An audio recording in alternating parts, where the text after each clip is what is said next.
Hello hello hello hello.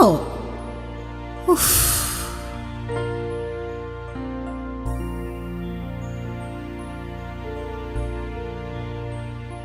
প্রত্যয় এই নিয়ে মোট 7 বার কল ড্রপ হলো। বিরক্তিতে তাই ফোন সরিয়ে সেই ফেলে আসা অতীতের মতো খাতার পাতা ছিঁড়ে তোমায় চিঠি লিখছি। আজ অকারণ খুব আনন্দ হচ্ছে যেন, আর সেই আনন্দটাই ভাগ করে নিতে চেয়েছিলাম, কিন্তু বিধিবাম প্রতিটি কথার মাঝপথে ফোন কেটে যাচ্ছে। আধুনিকতার মোড়ক পেরিয়ে তাই সাবেকি পন্থার দ্বারস্থ হওয়া। সাবেকি এই কথাটার সঙ্গে কেমন যেন পুজোর একটা গন্ধ মিশে রয়েছে, তাই না? হাল ফ্যাশনের মূর্তির এই রমরমা যুগেও যখন সাবেকি প্রতিমার কথা শুনি, বলো আনন্দ হয় না? সেই একচালা ঠাকুর, টানা টানা চোখ, ডাকের সাজে অনাড়ম্বর অথচ ভক্তির প্রাচুর্যে মৃন্ময়ী মা কেমন যেন চিন্ময়ী হয়ে ওঠেন না? প্যান্ডেলের বাইরে বিরিয়ানি নয়, ফুচকার দোকান, চটপুটি, আলু কাবলি, উফ, সে এক জিভে জল আনা অনুভূতি। জলের কথায় মনে পড়ল, যেন আজও কলকাতায় বৃষ্টি হয়েছে।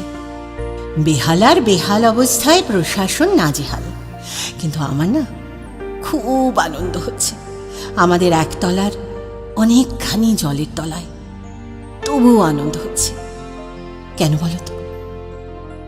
থাক, জানি বলতে পারবে না, কাজেই তোমার দুর্বল মস্তিষ্কে চাপ না বাড়িয়ে বলেই দিচ্ছি।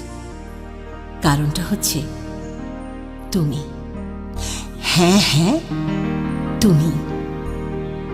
গত বছর এই সময়ের বৃষ্টিতে যখন বাড়ি বা পাড়ার সবাই নাজেহাল, আমার সে সময় কোনো উচ্ছ্বাস ছিল না।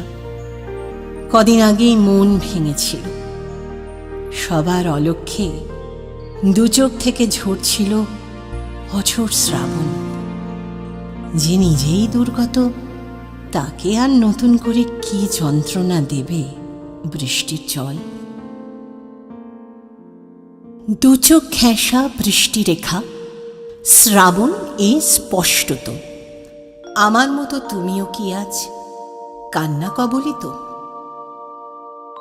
তোমার এই 2 লাইনের কবিতা তখন ভাইরাল। কাঁড়ি কাঁড়ি লোকের কভার স্টোরিতে এই 2 লাইন। এ যেন আমারই কথা।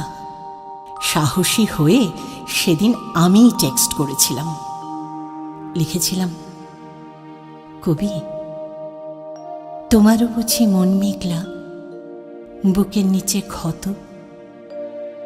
তুমি বুঝি আজ আমার মতোই কান্না কবলিত? ভাবিনি উত্তর আসবে, কিন্তু তৎক্ষণাৎ উত্তর এসেছিল।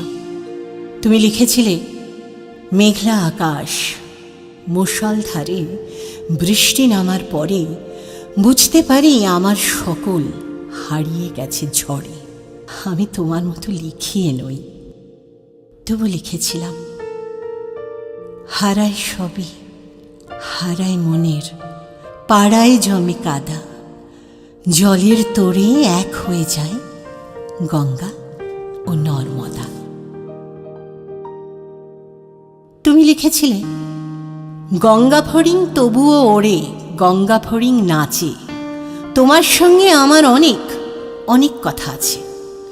বার্তা থামাও, কান্না থামাও, এবং থামার পরে দাও বলে ফোন করব কখন তোমারই নম্বরে।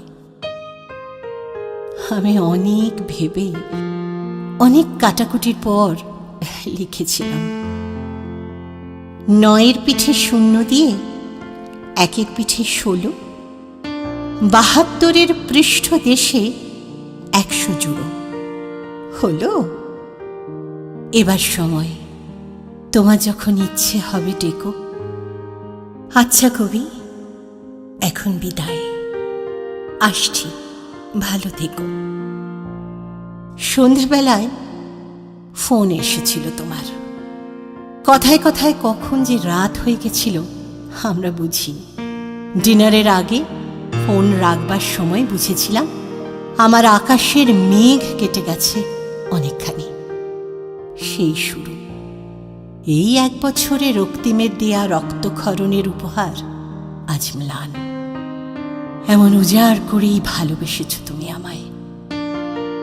আমার আর কোনো আক্ষেপ নেই, কেবল আজও জল জমেছে একতলায় সেই খবরটা দেবার জন্য ফোন করেছিলাম। নয়তো বিদেশ বিভুঁইয়ে কবিতার কর্মশালার মাঝে তোমায় কি ফোন করতাম বলো? এখনো প্রায় দিন 15 তুমি থাকবে, তাই সাহস করে চিঠি লিখে ফেললাম। এবার জল ডিঙিয়ে পোস্ট অফিস গিয়ে স্পিড পোস্ট করে আসবো এই কথামালা।